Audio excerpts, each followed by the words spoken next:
those are things you can't fake. You either have that, you exude that energy, you exude that passion, which both are very contagious. People gravitate towards that. So there's no faking it. You either have it or you don't. And I think, throughout most of my life, I've had that. And I think overall it has served me. Welcome back to another episode of R4E, the Reason for Everything podcast. I'm your host, Arjan, and today's guest is Jeff Evans. I had the pleasure of meeting Jeff out in LA about a month or two ago. I was making my way window shopping through Rodeo Drive, and I saw a very cool, what looked to be a watch museum of sorts, and had the chance to meet Jeff at his boutique. And I'm excited to have him share more about that in a moment. But before we do that, Jeff, welcome to the show and appreciate you making time today. Arjan, I greatly appreciate the invitation. And I think what connected us was the fact that we both have similar philosophies in life. Things don't happen by accident. So our meeting certainly was meant to happen. I couldn't agree more. And maybe before we dive in, I'd love to give you a moment to introduce yourself to my audience for those who aren't familiar with you. Sure. Well, thank you. Again, I'm Jeff Evans. I've been living in Los Angeles and more succinctly in the Beverly Hills community for the last 12 years. So not only do I work in the community, I also live in this fabulous community. I've spent a great part of the last few years of my career in the luxury segment of business. And, I'm an East Coast guy. I grew up in Boston. Spent 11 fabulous years in Atlanta, Georgia, and then 20 amazing years in New York City before meeting a young lady who converted me. She's from Los Angeles, Brandy is, and she kind of converted this East Coast guy to what she would like to call the best coast. And that's what brought me out here. Excellent. So you're a luxury retail expert. You're also the founder and CEO of Who You Know Inc., and we'll dive into that more in a moment here. But let's rewind back to growing up in the Boston area.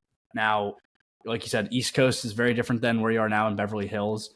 Your career now in the luxury goods realm is, really you're in the heart of it now in Beverly Hills. But what got you to where you are today? Maybe we start first job out of school, first job as a kid that comes to mind for you. Well, the first job that comes to mind when I was actually in college in Boston, I went to a college called Emerson, which is a fairly well-known theater arts communication school. They actually now have a campus here in Los Angeles after, many, many years. Jay Leno is a graduate of Emerson. The famous award-winning producer Norman Lear is a graduate of Emerson. So, I've kind of followed suit and wanted to get into acting and broadcasting in particular and went there. But during my time at Emerson, I also worked for a retailer in Boston, men's retailer called Louis of Boston. And they were an institution. They unfortunately closed their doors after over 90 years in business, maybe 8-10 years ago. And, without trying to date myself, this was the early 1970s. And this was a retailer that existed before the word luxury even existed in all of our vocabularies. Louis was known for bringing in designers before anyone knew who they were, like Giorgio Armani is someone that no one had heard of until Louis brought Giorgio into the store. And I had the opportunity of working for them while going to school for probably 3 years. And I really base my salesmanship and successes that I've had in sales over the years to my time with Louis. And now, how long were you at Louis for? I was at Louis probably for about 2 to 3 years. Okay. And my journey took me from Boston at the age of 21 to Atlanta, Georgia. And it was based on Again, I told you I'll be an open book. It was based on a relationship that I got involved with. And the woman that I had fallen in love with actually moved her two sons to Atlanta, and I followed suit. And my life and career kind of took me to the deep South. And again, it's amazing how life works out. There's a reason for everything. Let's unpack that further. So you moved down to Atlanta. You're in a very different. Atlanta's very different than Boston. And what were you doing down there? Well, I again followed Ruth to Atlanta. We were involved in a relationship, and I kind of started a whole new life for myself at the age of 21 down in Atlanta. And I wound up, based on the reputation that Louis of Boston had, I connected with, in those days, another fine men's retailer out of Alexandria, Virginia, called Britches of Georgetown. And again, keep in mind, this is 1976, and Britches had a phenomenal reputation. Maybe not as great as Louis, but getting up there. And I joined them in sales, and that was my first year in Atlanta. And I should make note that I traveled to Atlanta with a total of $500 to my name to start a life for myself. So, from an early stage of my life, Arjan, I have to say that I learned to be, the old saying, survival of the fittest, figuring out how to survive. And, I certainly had no choice but to learn. And that really started my true professional life in Atlanta. Now, at any point in your early 20s when you're working at these luxury retailers or retailers that had luxury goods, as you said, you went to Atlanta with only $500 to your name. Did you feel any sense of resentment towards the customers that you were selling to, given that they were coming in and probably spending at what time was probably egregious money on a t-shirt or other luxury goods that was probably a week's, month's salary for you? Did you ever feel that way at all? Or No, I have to be honest. I mean, I think I learned from a very early stage of my career. It was about service. It was about delivering, customer service. I felt honored, honestly, even back then, to be involved with, the level of retailer that I was involved with. I mean, at such a young age. In fact, the guy that hired me at Louis was a neighbor. And the day he said to me, you need to work for me. He said, in fact, you'll learn things that you will use for the rest of your life. And lo and behold, that was the truth. I mean, when he hired me, I was 19, 18 years old at Louis, and being exposed to that level of product, as well as to the level of client that was shopping there, it was an education that I have carried throughout my professional life. now, did you always have even I guess before you started at Louis, did you have any sort of predisposition or passion for luxury goods and retail? Were your parents in that industry, or do you remember as a child gravitating towards that space, or what was what was that like? Absolutely. In fact, both my parents were in the fashion industry. Both of my parents are gone today, but my mom was in those days before the the use of computers. My mom was what was called a bookkeeper for a New England sportswear manufacturer that made women's clothing. My dad, on the other hand, was in the fashion industry, also in women's, and he was an independent representative for some different women's clothing lines and traveled all of New England. So I was exposed to it. My dad also was a clothes horse. So I think, that was where I got my affinity towards fashion and really wanting to dress well. And, I certainly did. It's all the pieces are coming together now here. So you get your start at Louis, you moved down with Ruth to Atlanta with her two kids. What was that experience like for you? I mean, that's 20, early 20s at that time. That's a pretty 20, big responsibility. 21. Okay. And her two sons at that time, I met them when they were 5. They wound up, when we moved to Atlanta, they were 8 years old. Wow. So, I'm 21, they're 8 years old. So it was an interesting relationship. And, again, talking about a reason for everything. I was from a very dysfunctional family, to be honest. And I really believe in, even though when we're in the midst of whatever we're in the midst of in our life, it might not be clear as to why or what the reason is.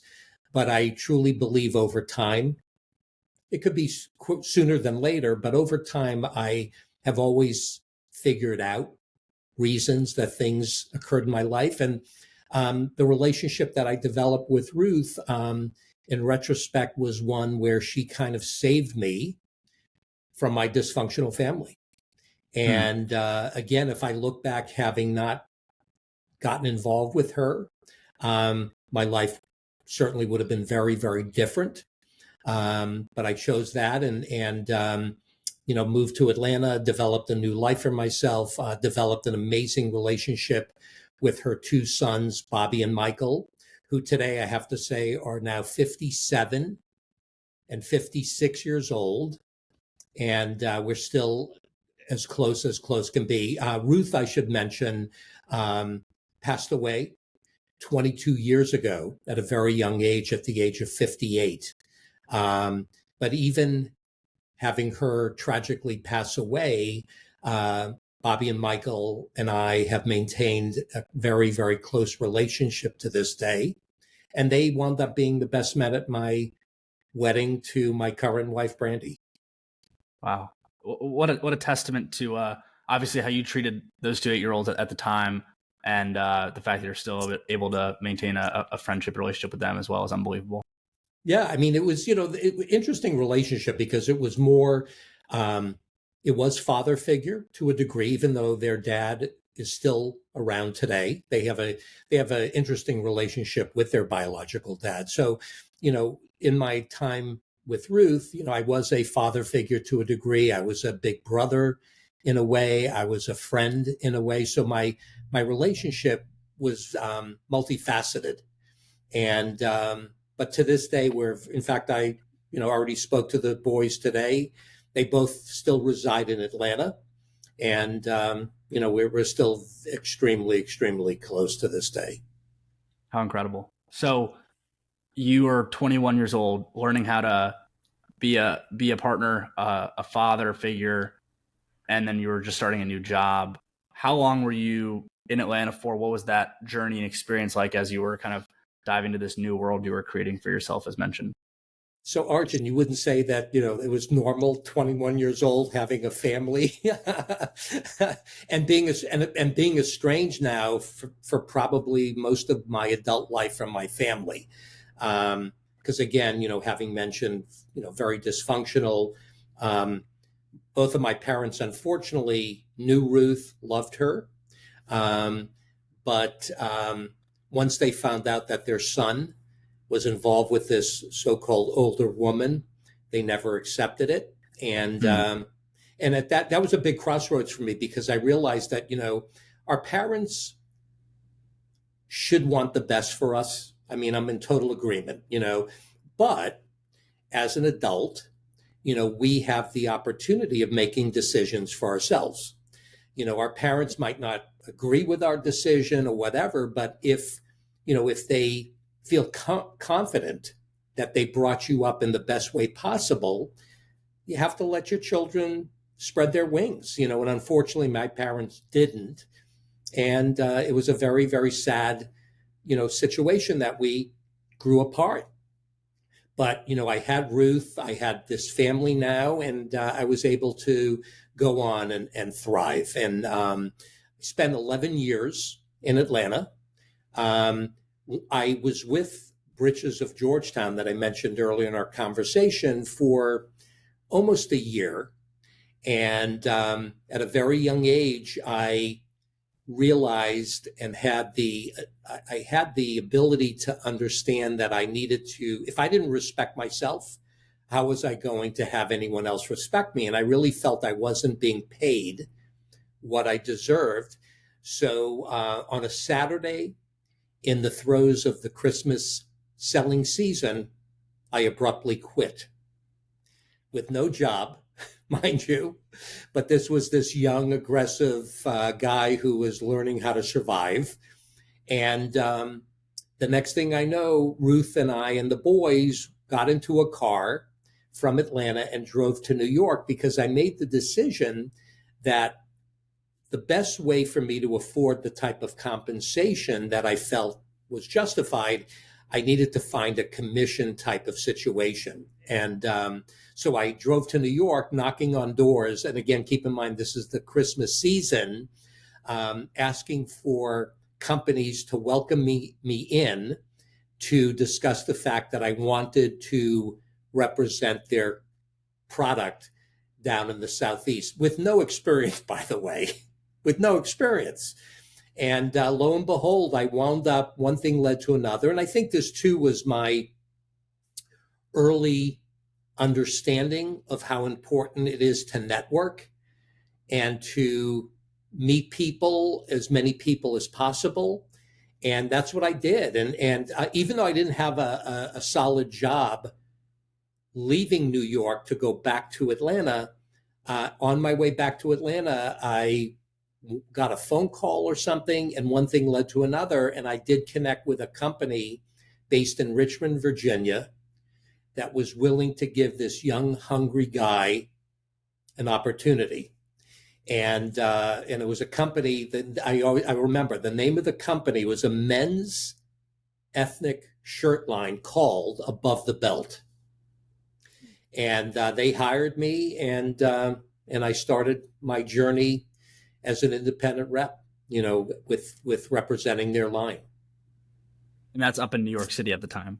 Well, again, no, I had gone to New York knocking on doors because, again, the fashion world, is really centered in New York for the most part. So on the way back, driving back to Atlanta, we stopped, I think it was in the Washington, D.C. area. And it was one of the people I think I had met when I was in New York, just knocking, I'm telling you, cold calling, knocking on doors.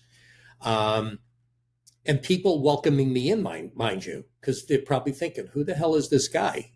This young guy who's now knocking on our door. It's the Christmas season. And keep in mind, on the manufacturing side of the fashion world, retail is busy, but manufacturing isn't. So in retrospect, it was good timing for me to be doing this. But it was really nice of these people to welcome me in, to sit me down and talk to me. So one thing led to another, and there was a connection that I made in New York that on my way back to Atlanta, stopping in D.C., one thing led to another, and I called this company in Richmond, Virginia, nearby, not far from D.C., and they wound up hiring me. What was your sales pitch like when you were going to when you're going door to door? Were you saying, "Hey, I'm Jeff. I've got a family to feed, and I have experience in luxury retail," or what were you telling these potential sponsors? Well, what's interesting is, having worked for Louis and then being in Atlanta working for Britches of Georgetown, both of these retailers had an amazing national reputation.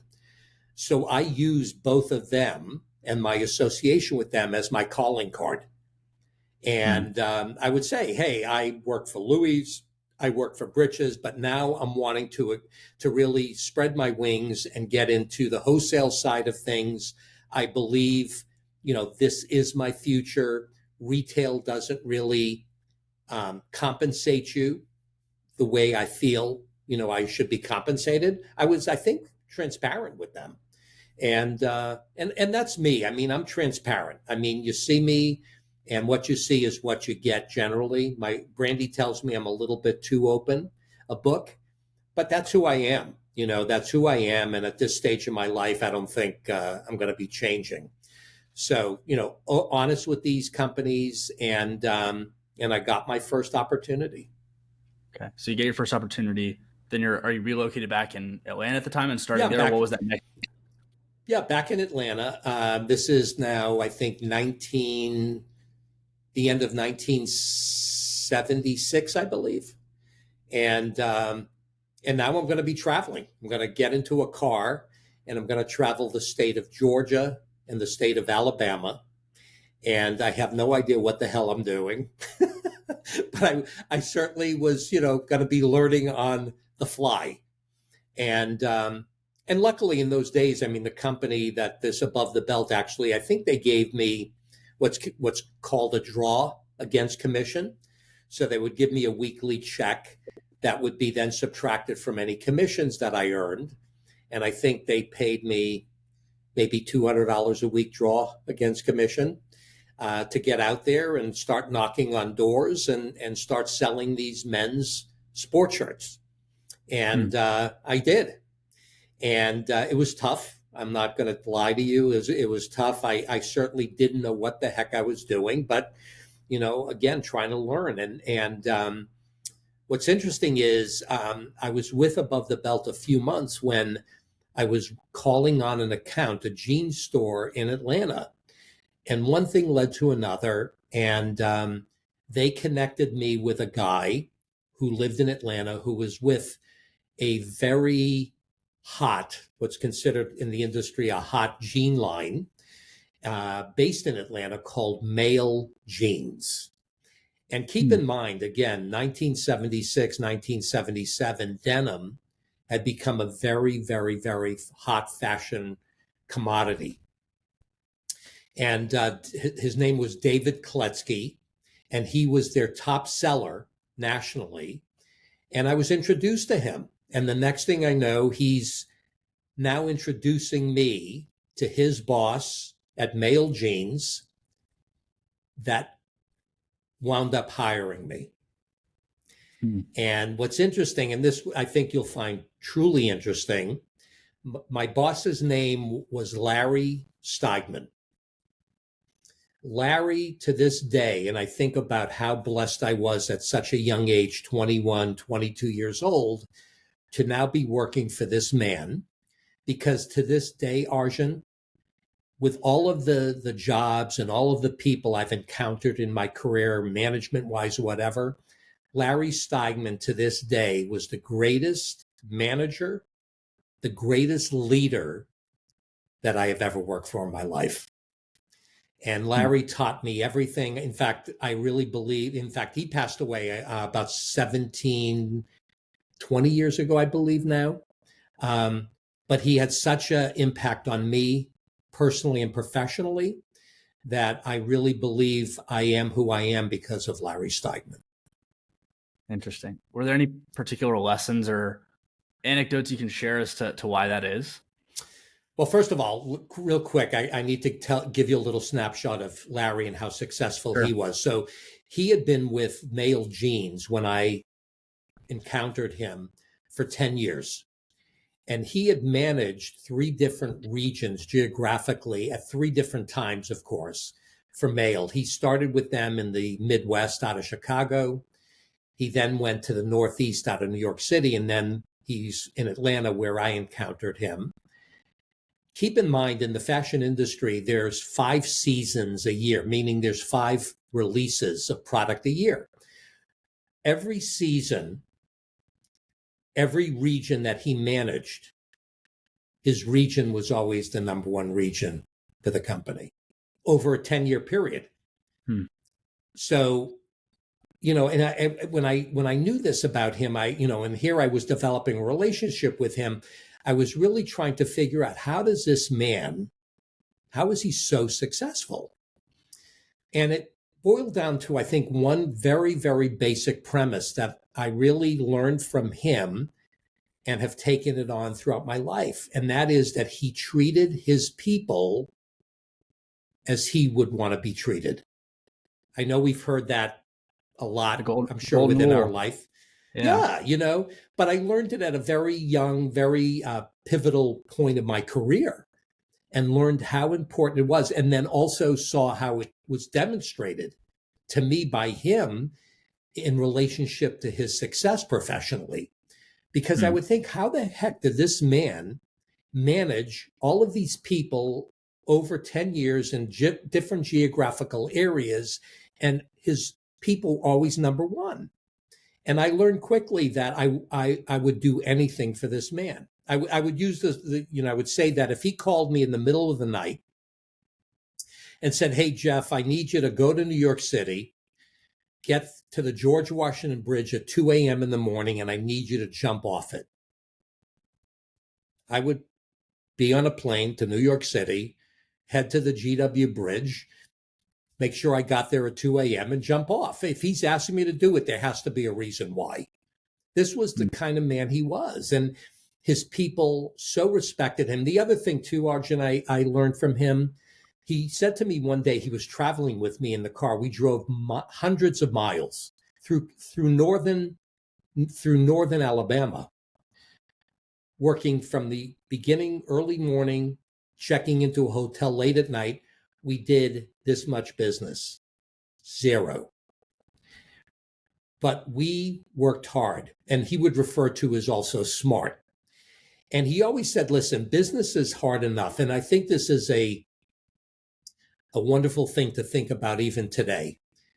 No matter what business it is, it has its challenges. And business on a daily basis can be hard. But he always said to me, it doesn't mean you can't have fun.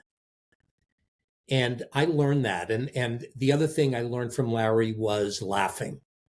I mean, as tough a day as that was, writing no business, we had fun, we laughed, and ultimately we planted seeds that eventually came to harvest, so to speak, where I might not have done business that day, but I eventually did business with some of the people that we called on and met and whatever. So I would say that was a big part of who he was. Work hard, work smart, and have fun. And I, to this day, can say I do all three things. That's excellent. I mean, there's so much to be said, and it probably translates so nicely into your roles later in your career in the luxury retail goods environment, because there's probably not many shoppers that come into your store on a day-to-day or stores on a day-to-day basis to go and find something they like and purchase it sight unseen or sight initial viewing. So it really is a matter of building the foundation and planting the seeds. But you're growing and learning with Lee at Male Jeans, and then what was the next jump or pivotal moment for you in your early career? Well, I was with Male for about 3 years, and I should say that, they were primarily a young man's line, but they started a women's, or what was referred to in those days as a junior division. So it was a product, for teenagers, maybe for young women in their early 20s, and it was a stepchild. And that was what they hired me, was to carry this product line. And it was tough. It was tough. But, I wasn't making a lot of money in those days with them. And eventually, 3 years into my time with him and developing a very solid, very close relationship with him, he wound up firing me. And you might say, wow, I mean, how good a relationship could you have had with this man? And he wound up firing you. And this was the first time I'd ever been fired. And when he sat me down, he said, I'm going to do you a favor. And I'm thinking to myself, after I heard he was letting me go, I'm thinking, what kind of favor is this? But he did. He wound up doing me a favor, because I wound up now, again, having to figure out the next step in my career.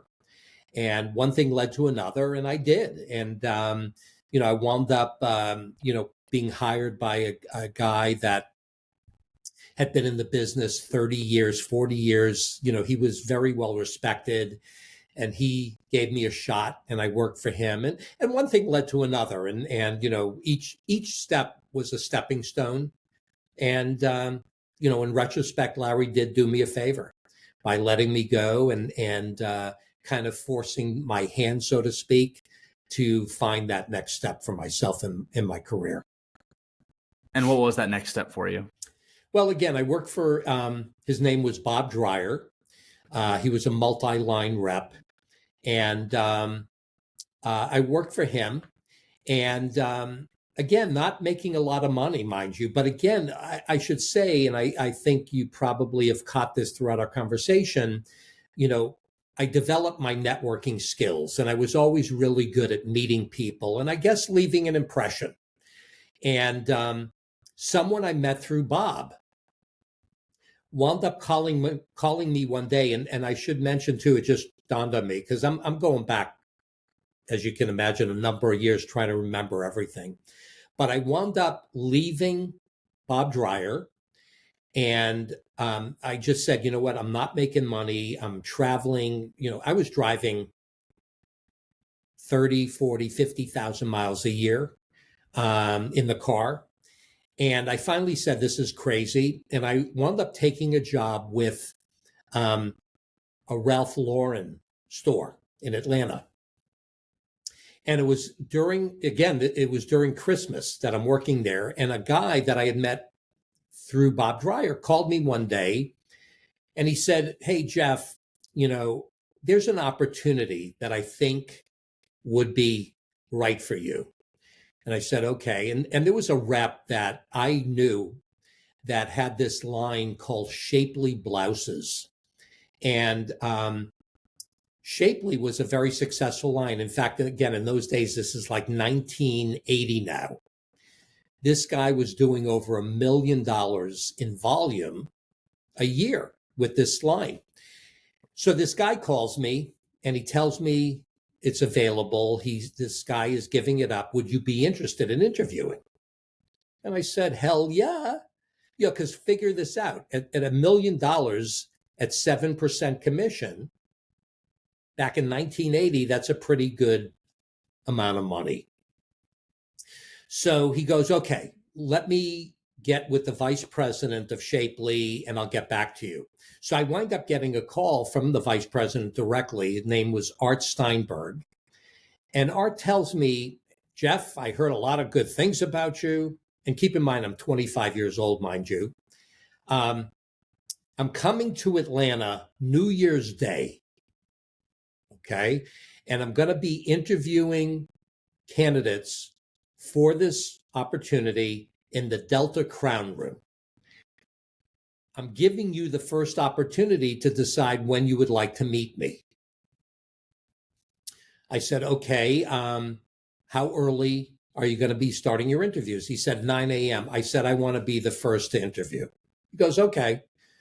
So on New Year's Day, 1980, I believe it was, or 1981, I go to Atlanta Airport and I go to the Delta Crown Room and I meet Art Steinberg, the vice president of sales for this women's blouse company called Shapely Blouses.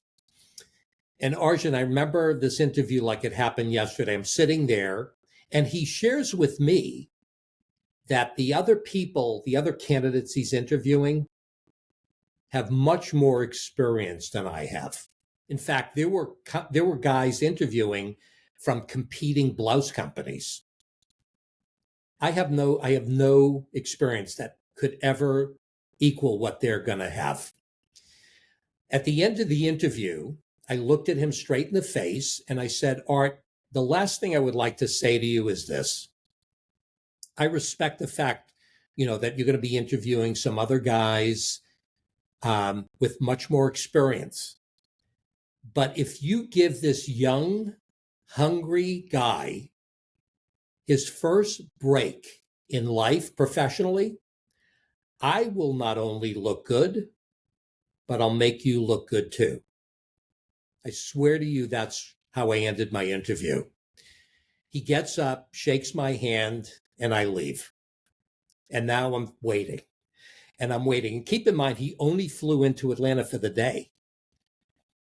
I go home and, Ruth asked me how'd it go. And I go, well, I guess it went well. I mean, we'll see. And I'm like on pins and needles. I know this is the biggest break of my career so far. Phone rings about 11 o'clock that night. I'll always remember this. And he goes, Jeff, it's Art Steinberg. I go, hi, Mr. Steinberg. Thank you so much for your time today. It was so great meeting you, whatever. It was great meeting you too. He said, I just want to share something with you. I walked into my house an hour or so ago, and my kids, I guess were in their, I don't know, 8, 10, 12. Said, they greeted me at the door and they said, "Dad, how was your day? Tell us about the people you interviewed." And I started describing all the people that I interviewed. And I, described you to them. And they turned to me and they said, "Dad, hire the young, hungry guy." He said, "Welcome to Shapely."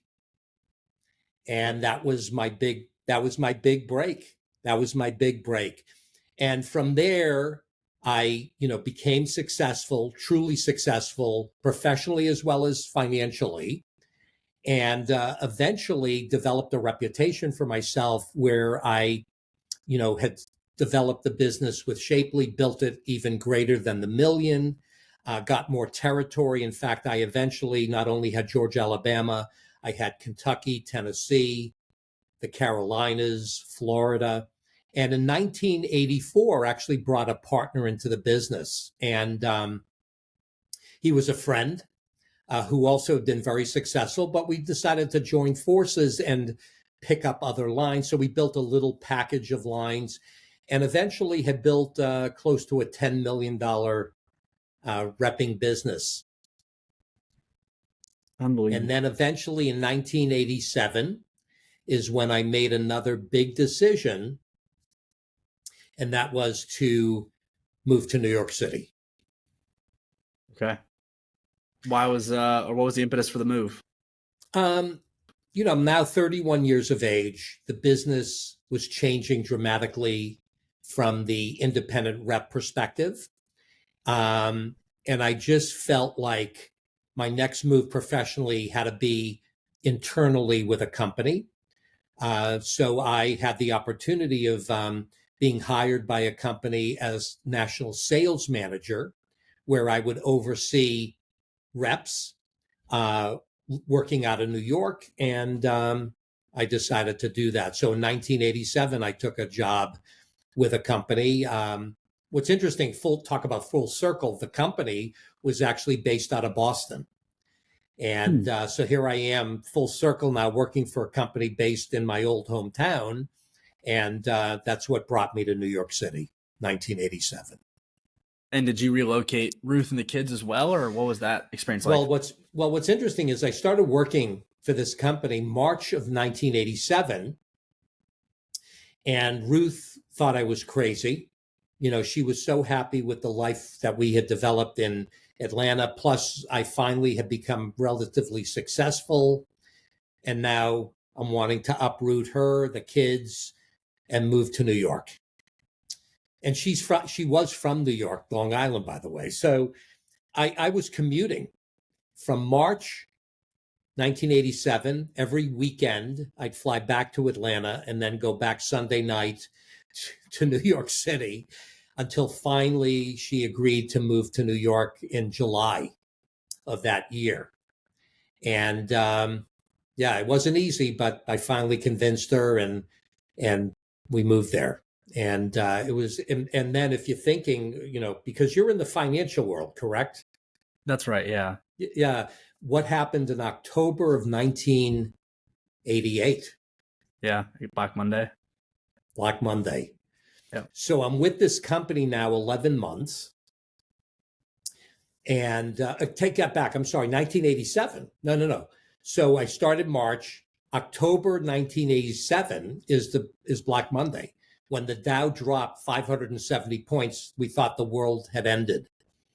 And the guy that hired me, and I should let you know that I had signed a 2-year lease on a brand new apartment in New York City, 1987, 2-bedroom, 2-bathroom apartment in Murray Hill, 31st and 3rd, 1987, paying $2,600 a month. In 1987. Yeah. My boss calls me into his office to tell me that he needs to let me go. Things aren't looking good. Now, luckily, I had a contract taking me through the end of the year. but it was interesting. I mean, it was like, you got to be kidding me.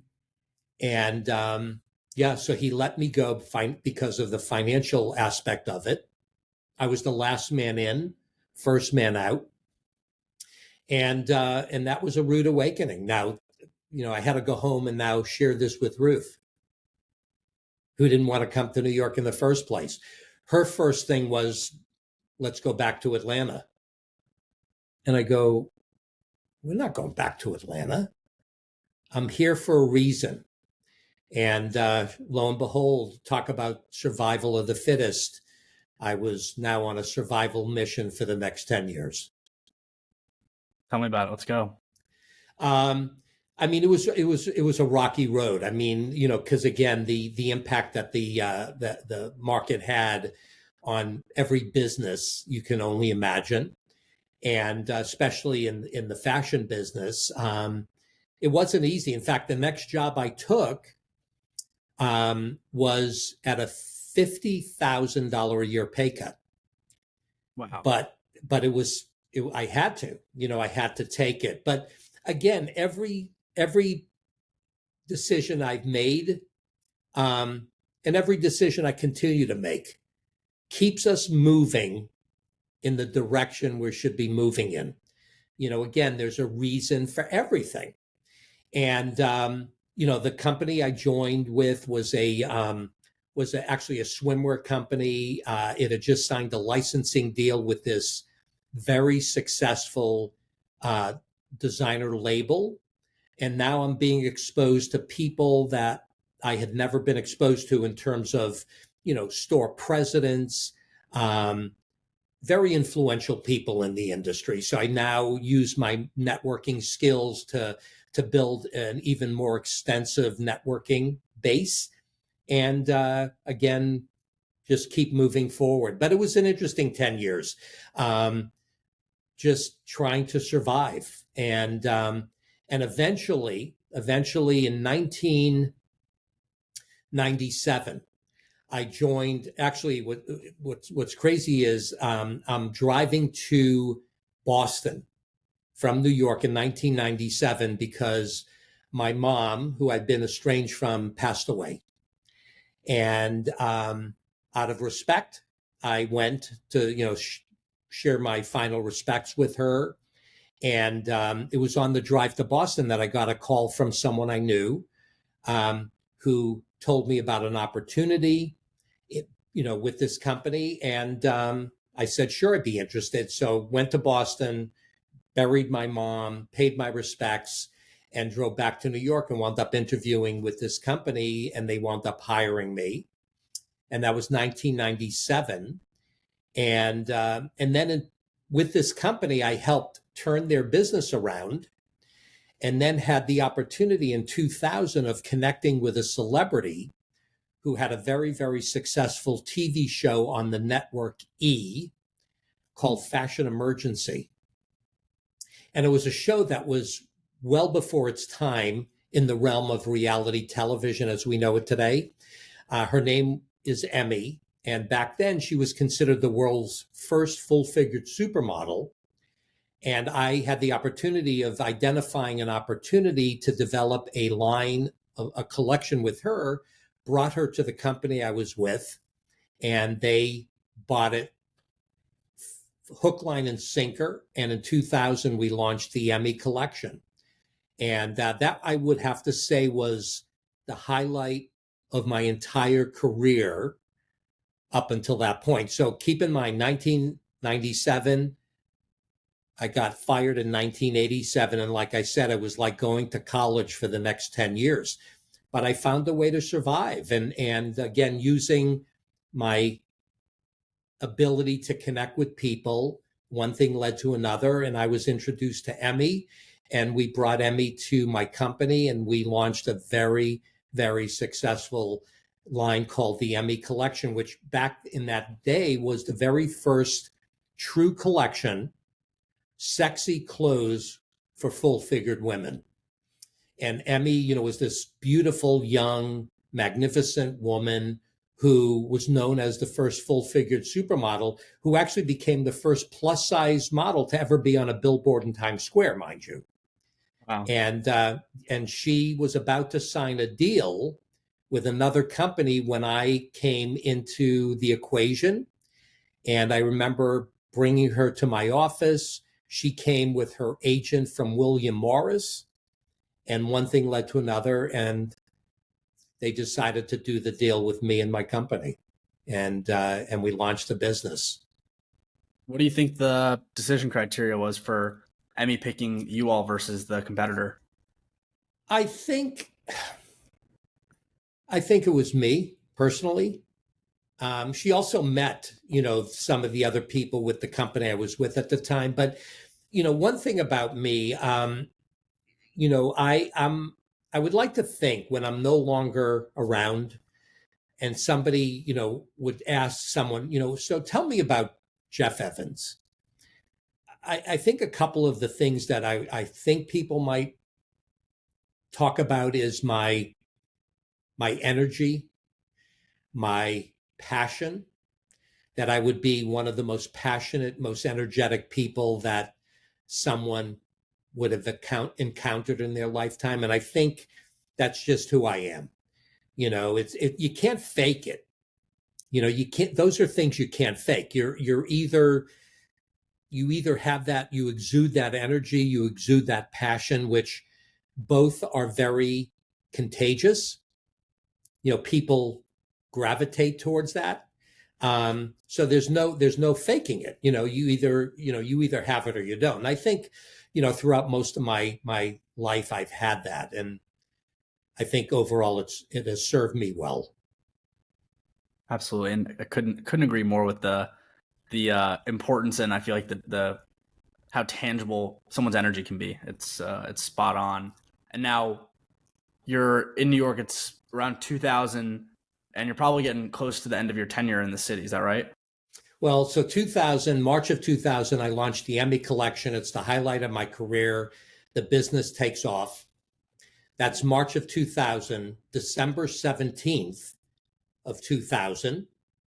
So I'm going from one extreme of professional euphoria to now tragedy.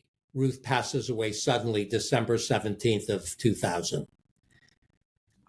Like out of nowhere. And it was like this unbelievable moment of my life. It was like, because, I had known her now. We were together 24 years. Wow. We lived together 8 years. We got married in 1984. And now it's 2000. We were together. So, she was really the first woman that I ever had a serious relationship with. And, had gone through a lot, with her and with my own life. And now she's gone. So it was pretty amazing, so I took off, needless to say, took the rest of the month of December off. The company was very, very, sympathetic and empathetic towards me and whatever I needed. And, come the first of 2001, what was exciting is the business. I had this brand new business to kind of embrace and sink my heart and soul into and continue on. I had no choice. Well, I did have a choice. I could have given up and, but I wouldn't. And I decided, just you'll get through it. So Nordstrom had embraced this new business in a big way. And immediately upon returning to work in January of 2001, they started scheduling what they called product knowledge seminars. They would take over a ballroom at a hotel. They would invite hundreds of their salespeople and managers, along with vendors, to come in, spend the day sharing your product knowledge with them.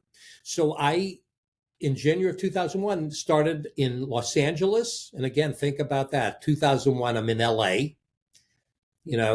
many years before making the move here. I started in LA, and every day I was in a different city, making my way up to San Francisco, finishing the week in San Francisco. And every day I was in a different ballroom of a hotel, meeting all of these people.